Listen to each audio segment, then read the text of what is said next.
पूर्ण परमात्मा, सर्वश्रेष्ठी रचनाहार कबीर देव प्रत्येक युग में इस धरा पर अवतरित होते हैं और एक आम जनसाधारण की तरह लीला करते हुए अपने वास्तविक घर यानी सतलोक की जानकारी भक्त समाज को देते हैं।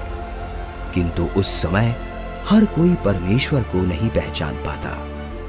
आज से लगभग 624 वर्ष पूर्व भी पूरी सृष्टि को बुनने वाले पूर्ण परमात्मा कबीर साहिब जी ने काशी नगर की जुलाहा बस्ती में एक टूटी सी झोपड़ी में 120 वर्ष तक कपड़ा बुनने की लीला करते हुए अपने तत्व ज्ञान व सतलोक की महिमा का गुणगान किया और समाज में फैले पाखंडवाद को खत्म कर भक्त समाज को एक सत्य भक्ति प्रदान की, जिसके करने से लोगों को परमात्मा वाले लाभ प्राप्त होने लगे, जिससे प्रभावित होकर उस समय हिंदू और मुसलमान दोनों धर्म के 64 लाख की संख्या में श्रद्धालु कबीर परमेश्वर जी के शिष्य हुए।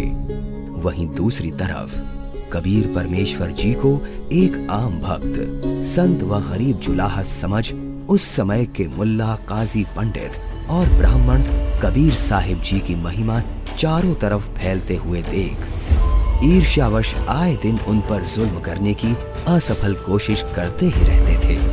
उन्हीं में से एक थी राजा सिकंदर लोधी के धार्मिक पीर शेख तकी द्वारा काशी में भंडारे की झूठी चिट्ठियां डालकर परमेश्वर कबीर जी को बदनाम करने की साजिश। इस कबीर ने तो हम सभी का जीना हराम कर रखा है। हमने उसे मारने की कितनी बार कोशिश कर ली, लेकिन वो हर बार किसी न किसी तरह बच ही जाता है। अब नहीं बच पाएगा। अब की बार मैं ऐसा पैंतरा फेंकूंगा कि उसे काशी छोड़कर भागना ही पड़ेगा। ऐसा क्या सोचा है पीर जी? पास आओ।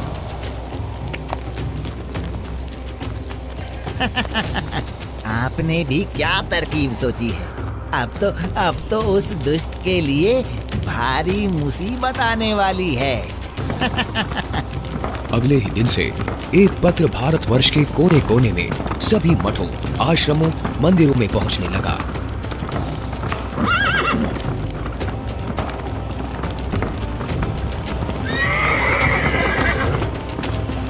पत्र में लिखा था, मान्यवर कबीर सेठ पुत्र नूर अली अंसारी, जुलाहों वाली कॉलोनी, काशी शहर में 3 दिन का धर्म भोजन भंडारा कर रहे हैं, जिसमें सर्व साधु संत आमंत्रित हैं। भंडारे में प्रतिदिन प्रत्येक भोजन के बाद 1 सोने की मोहर व 2 हर दक्षिणा में दी जाएगी। भोजन में लड्डू, जलेबी, हलवा, खीर, दही बड़े, मालपुए, रसगुल्ले आदि आदि सब मिष्ठान खाने को मिलेंगे और साथ में सूखा सीधा भी दिया जाएगा। सभी शिष्यों को बता दो, भंडारे में सभी को चलना है।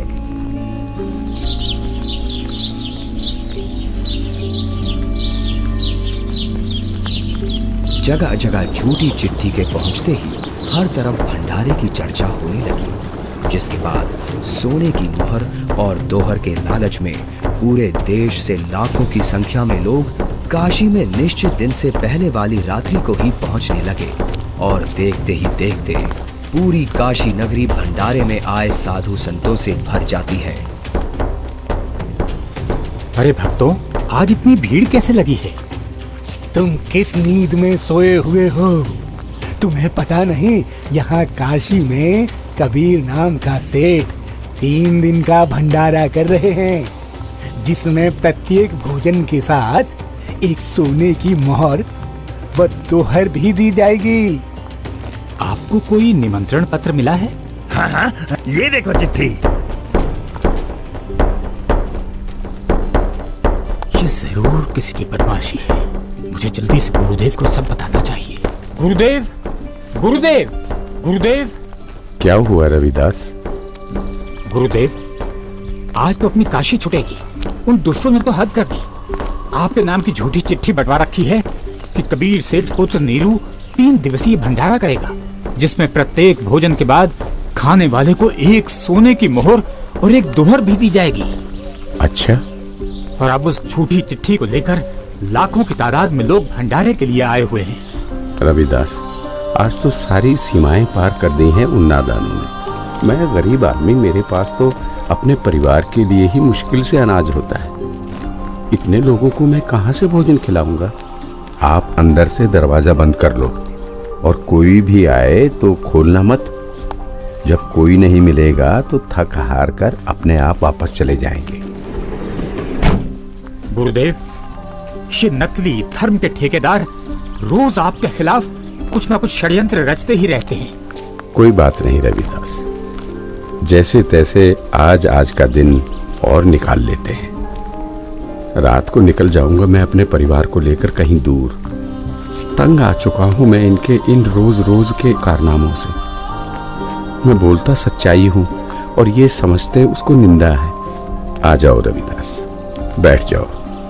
दोनों भगवान को याद करते हैं। आपत्ति के समय उसी को याद करना चाहिए।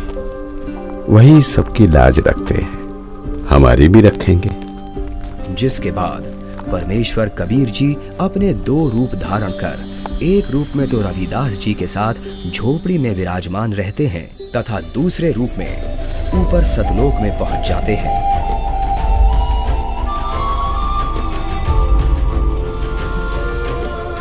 जहां असंख्यों बैल उनका इंतजार कर रहे होते हैं, जिनके ऊपर टंगे झोलों में भंडारे के लिए टेंट का सामान और पका पकाया भोजन, लड्डू, जलेबी, कचौड़ी, पकौड़ी सब लदा हुआ है। हे सृजनहार परमात्मा, जहाँ आप गए हो वो तो खाकी खंजूस स्थान है। वहाँ सारी उम्र लगे रहते हैं, फिर भी खाने को भोजन तक अच्छे से नसीब नहीं होता। आपके आदेश से हमने सब कुछ तैयार कर रखा है। परमेश्वर कबीर साहिब जी वहां खड़े अनंत कोटि बैलों में से केवल 9 लाख बैलों को और सेवादार रूप में वहीं की कुछ हंस आत्माओं को लेकर एक पल में सतलोक से चलकर काशी में प्रकट हो जाते हैं।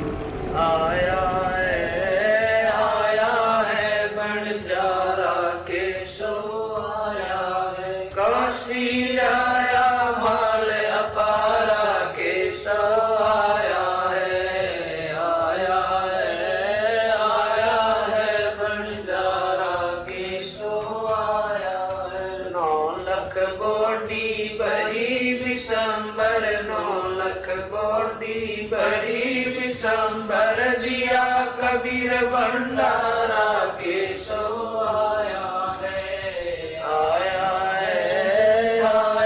है भंडारा के सो आया है। धरती ऊपर तंबू ताने, धरती ऊपर तंबू ताने, चौपड़ के भंडारा के सो आया है,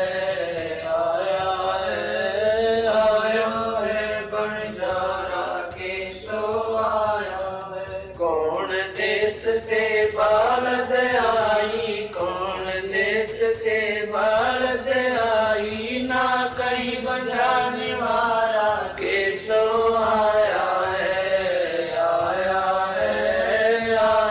है बंजारा के सो आया है। अपरम पार पार गत तेरी, अपरम पार पार गत तेरी, कित उतरी जलधारा के सो आया है, आया है बंजारा के सो आया है। साहूकार नहीं कोई जाके, साहूकार नहीं कोई जाके, काशी नगर मजारा के सो आया है,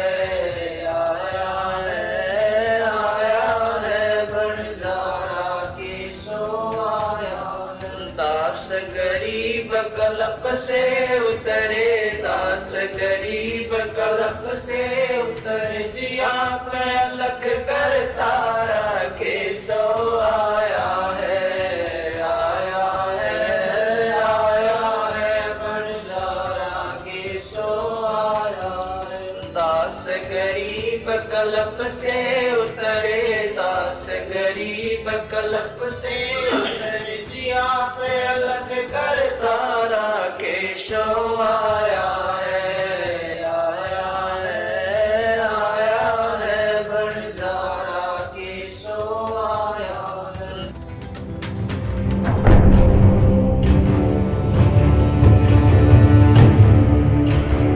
राजन, आपके गुरु का निमंत्रण आया है भंडारे का, आप चलेंगे नहीं क्या? गुरुदेव भंडारा करें और मैं न जाऊं, मैं अवश्य चलूंगा। काशी चलने की तैयारी की जाए। देखते ही देखते काशी शहर के चौपड़ के बाजार में परमेश्वर की दया से भंडारा शुरू हो जाता है। ऐसा स्वादिष्ट भोजन, वाह, जो खाता वो गुण गाते नहीं थक रहा था। सब्जी, पूड़ी, लड्डू, जलेबी, कचौड़ी, पकौड़ी, दही भल्ले, खीर, हलवा आदि जो कोई कुछ भी पकवान मांगता वो उसे खाने को मिल रहा था। और चिट्ठी में लिखे अनुसार प्रत्येक भोजन के बाद सभी को एक दोहर और एक सोने की अशरफी भी दी जा रही थी।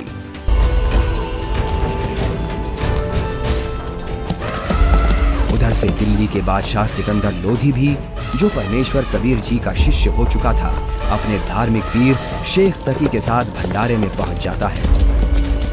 अरे ये क्या हो रहा है? ये भंडारा कैसे चल रहा है?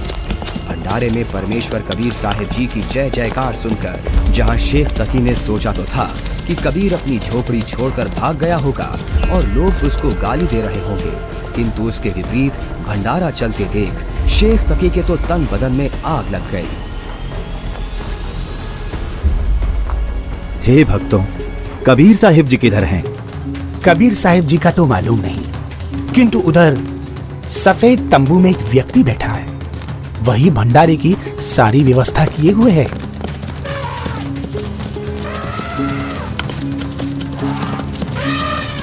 ये भंडारा कैसे चल रहा है?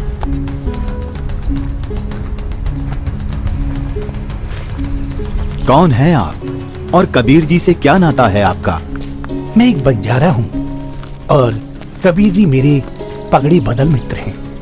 उनका संदेश मेरे पास गया था कि एक छोटा सा भंडारा करना है, थोड़ा सामान लेते आइएगा। और भंडारा चल रहा है। 18 लाख आदमी भोजन कर रहे हैं, ये इसे छोटा सा भंडारा कह रहा है। कबीर जी कहाँ हैं? वो क्यों नहीं आए? हे राजन, उनका दास जो बैठा है, उनको तकलीफ उठाने की क्या आवश्यकता? आप भोजन ग्रहण कीजिए। नहीं नहीं, भोजन भंडारा तो मैं गुरुदेव के दर्शनों परांत ही करूंगा।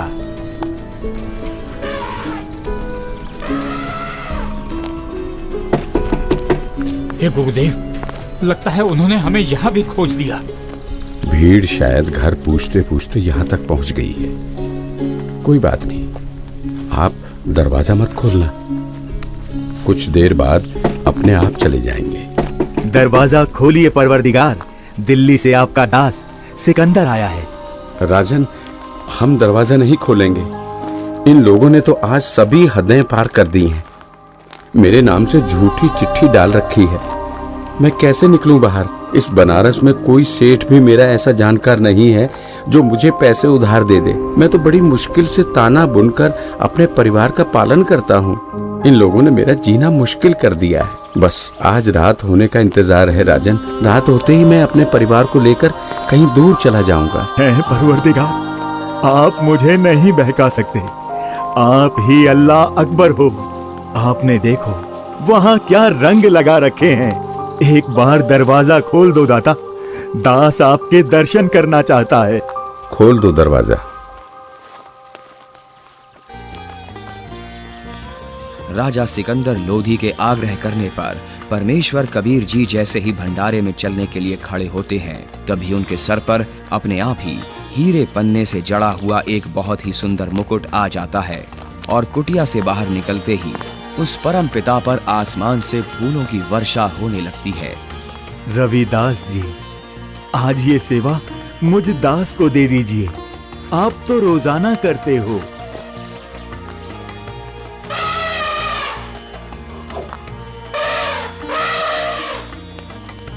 इनमें से कबीर जी कौन हैं? जिस पर बादशाह सिकंदर लोदी चवर कर रहे हैं वही कबीर हैं।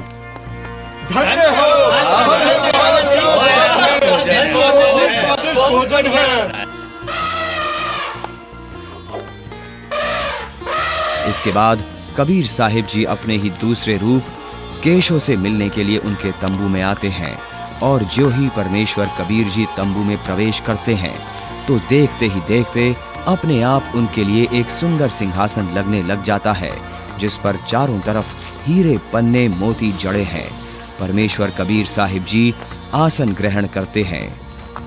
उधर परमेश्वर को देखने के लिए भंडारे में आई लाखों की भीड़ टेंट के चारों तरफ इकट्ठा हो जाती है, जिसके बाद केशव रूप परमात्मा कबीर जी से कहते हैं, हे परमेश्वर, आप अपने अद्भुत लोक को छोड़कर इस झूठ कपट वाले लोक में क्यों आ गए? आप इनका भला सोचते हो, इनको अमृत भोजन खिला रहे हो और ये आप ही के विरुद्ध इकट्ठा हुए रहते हैं। केशव, सब लोग मैंने ही रचे हैं, सबका धारण पोषण मैं ही करता हूँ। तू मेरे दुख को नहीं जानता, ये सब मेरे बच्चे ही हैं। अपनी अज्ञानता से ये काल के जाल में फंसकर भयंकर कष्ट उठा रहे हैं और उसी काल के प्रभाव से ये आज मुझे अपना दुश्मन मान रहे हैं। मैं इनको सत भक्ति देकर वापस लेने के लिए आया हूँ। परमेश्वर जी, आप हंस लोक को छोड़ इस जीव लोक में आए, जिनका हाड़, चाम और रक्त का बना शरीर है, जिसमें विष्ठा भरी पड़ी है। आप इनसे कैसे भक्ति कराओगे? केशव, भैंस या गाय आदि को बच्चा होने से पहले उसमें सिर्फ हाड़ चाम होता है, दूध नहीं होता। और जब बच्चा हो जाता है तो उसी हाड़ चाम के शरीर से दूध की बाल्टी भी भर जाती है। ठीक इसी प्रकार मैं इनमें भक्ति प्रवेश करूंगा और उस भक्ति से इस हाड़ चाम के शरीर में ही इनको सतलोक प्राप्ति होगी। हे परमेश्वर, ऐसे लोक में जहाँ जमीन पर पांव रखते ही दंड लगता है, ऐसे गंदे लोक में आपकी रहनी पर मैं बलिहारी हूँ। वही शेख तकी की चाल उसी पर उल्टी पड़ गई।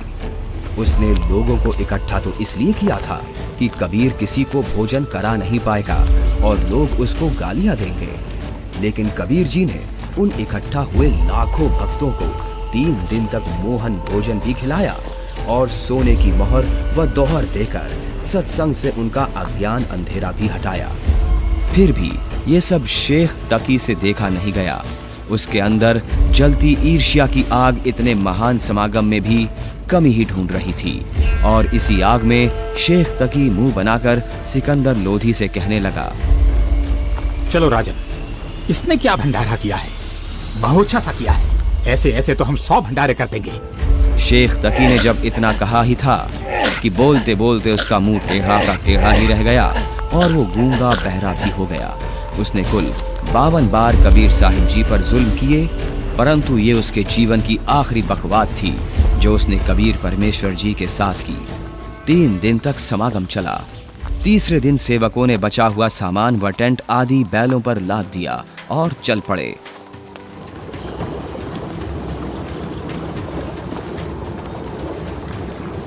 गंगा में पानी ज्यादा है, इसे अभी पार नहीं किया जा सकता।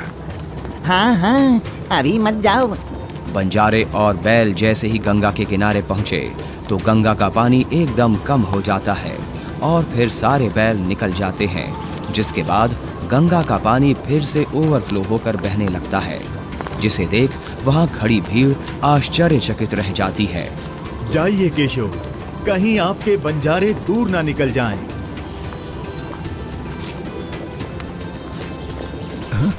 ये क्या? कहाँ गए बैल, कहाँ गए बंजारे? राजन, जहाँ से आए थे वहीं चले गए। इससे पहले कि सिकंदर इस बात को समझ पाता, उसी समय केशव भी कबीर जी के अंदर समा गए। सिकंदर दंग रह गया। रोते हुए कबीर परमेश्वर जी के चरणों में दंडवत की।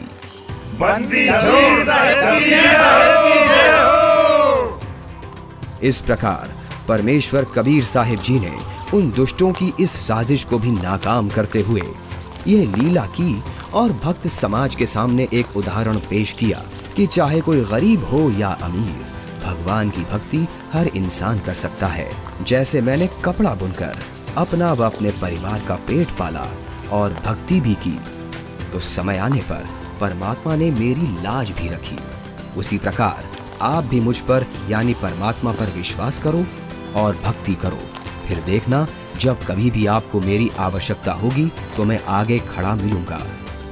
पर्वत पर्वत मैं फिरा, कारण अपने राम, राम सही के संत मिले, जिन सारे सब काम सच्चा है। अभी आपने देखी सत्य घटना पर आधारित 2D एनिमेशन वीडियो। आप सुनिए परमेश्वर कबीर जी और उन्हीं के रूप में आए केशव बंजारा जी की वार्ता की पूरी कथा का सार अमृतवाणियों के द्वारा संत रामपाल जी महाराज के मुखारबिंदु से। चौपड़ के बाजार फिर कर आए के सो पास, गरीबदास कुर्बान गति क्या क्या कहूँ विलास। पाट पटंबर बस गए ऊपर हीरे लाल, गरीबदास साहेब धनी डाये मुक्ता माल। केसो और कबीर का तंबू माई मिलाप, गरीबदास 8 पैर लग गोष्ठी निजगर गाप।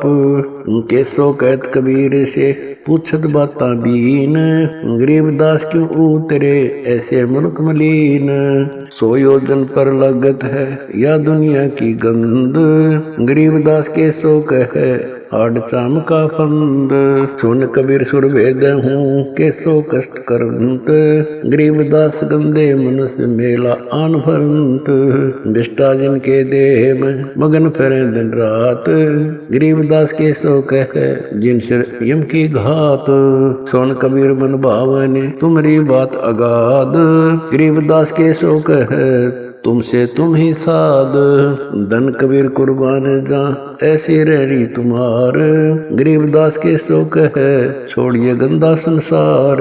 नरक भरे तिस उदर है रुदर भरी सब देह, गरीबदास के सो कहे या मनुष्य मुखे है। राम नाम कैसे भोर नरक नगीन शरीर, गरीबदास के सो कहे विलंबे कहाँ कबीर। दम बिन दे ही सही नहीं जमी आसमान, गरीबदास के सो कहे जहाँ रहन स्थान। हीरे पीले मोती जहाँ हीरे बदन सफेद, गरीबदास के सो कहे सुनो देश का भेद। लाल श्याम जहाँ रतन है नहीं भौतिक आकार, गरीबदास के सो कहे चल कबीर परिवार। सुन के सो अब वंदना कह कबीर संदेश, गरीबदास लोक में है हमारा परवेश। आड़ चाम की देई में दूध रतन सरवंत, गरीबदास घट पिंड में ऐसे है भगवंत। तन दूधी को पाड़ कर जय कोई देखे दूध, गरीबदास उस पिंड में आड़ चाम और गूद। हमरे ही हुनियारे है अमरा सर्जनहार, गरीबदास विधि भेद सुन खुल मुक्ति द्वार। युग 70 हम ज्ञान दिया जीवन समझा एक, गरीबदास घर घर फिरे दरे कबीरा भेख। 70 युग सेवन किए किन न बुझी बात, गरीबदास में समझात हूँ मोहे लगावे लात। कल्प कोटि युग बीतिया हम आए हर बेर, गरीबदास के सो सुनो देन भक्ति की टेर। स्वर्ग मृत्यु पाताल में हम बैठे कई बार, गरीबदास घर घर से जा मार मार के मार। हमारी जात अपूर्वी पूरब रहनी हमारे, गरीबदास कैसे जुड़े पश्चिम के कतार। हम हैं ठेठ पूरब के उतरे औगट घाट, गरीबदास जीव दक्षिण के यो नहीं मिलती साट। हम पूरब के पूर्वी उत्तर देश उतरंत, गरीबदास जीव दक्षिण के यो नहीं संग चलंत। जिन्हों हमारी सीख ली काटू जरा मण जंजीर, गरीबदास के सो सुने ऐसे कहे कबीर। फिर बाजी विद न रचे वे नी जीव अवंत, गरीबदास सत्यलोक में अमर प्रतापावंत अनंत कोट बाजी जहाँ रचे सकल ब्रह्मंड। गरीबदास मैं क्या करूं काल करत जीव खंड। किलों काल निकंद हूँ जीव वंश नहीं होए। गरीबदास जो लाक है शब्द न बूझे कोए। मनुष्य जीव क्या बात है पशु पक्षी परवान। गरीबदास जो लाक है करहूं हंस अमान। मैं बंजारा आदि का यही हमारी साट। गरीबदास जी अबे करूं बोर न आवे बाट। एक गाड्डा एक जलाइए यानी मोए सुहाए। गरीबदास सतलोक में देहूं जीव पहुँचाए। सोन कबीर के शोक है जो कुछ करो शौकीन। गरीबदास मुख्तार तुम ही दीन वे दीन। सुन सतगुर तो से कहूं तुम हो दीन दयाल। गरीबदास आदीन में तुम साहिब अब्दाल। अनंत कोटि ब्रह्मांड को तारत लगे निवार। गरीबदास के शोक है तुम ही दारमदार। तुम ही दारमदार हो यहाँ कल्प नहीं इंच। गरीबदास के शोक है सब तुमरे ही परपंच। के सोतले सौदाम को 9 लाख बोली लीन। गरीबदास बंधन किया बाजत है सुरबीन। के सो और कबीर जित मिलत बेता एक। दास गरीब कबीर हरि धरते नाना भेख। बंजारे और बैल सब लाए थे भरमाल। गरीबदास सतलोक को चले गए तत्काल। आवत जाते ना लखे कौन नाम प्रकाश। गरीबदास बुझ है कहाँ गए हरिदास। हरि में हरि के दास है दासन के हरि पास। गरीबदास पद अगम गति सात की उदास। चलो सिकंदर बादशाह क्यों व्यर्था वक्त गमाए। गरीबदास उस पीर के तन मन लगी भाए। जेता शहर कबीर का हमरे बहुत अनेक। गरीबदास सिख तक के लगी जुबान नेक। गूंगा भया बोले नहीं जवाब जुबान। गरीबदास मारा पड़ा बिन ही करो कमान। एता दोष दरह कहाँ दग्ध जमी आसमान। गरीबदास गूंगा भया बहरा हुआ कान।